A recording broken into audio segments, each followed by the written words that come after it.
दक्ष police news, पहिले खाकी मग बाकी।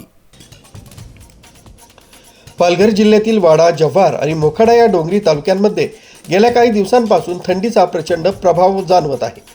तापमानात मोठी घट झाल्याने संपूर्ण परिसर गारठला असून कडाक्याच्या थंडीने नागरिकांना चांगलीच हुडहुडी भरली। या कडाक्याच्या थंडीमुळे घराघरात सर्दी, खोकला आणि तापाचे रुग्ण वाढले। आरोग्याच्या समस्या गंभीर बनल्या आहेत। थंडीसोबतच पहाटेच्या सुमारास पडणाऱ्या दाट धुक्यामुळे रस्त्यावरील दृश्यमानता अत्यंत कमी झाली।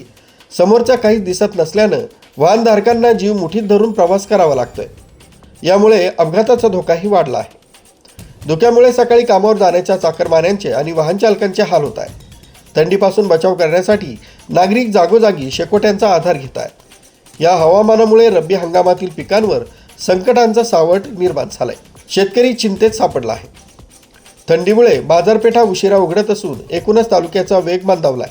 प्रशासनाकडून नागरिकांना आरोग्याची काळजी घेण्याचे आवाहन करण्यात येत आहे। न्यूज ब्युरो, दक्ष पोलीस न्यूज, मोखाडा।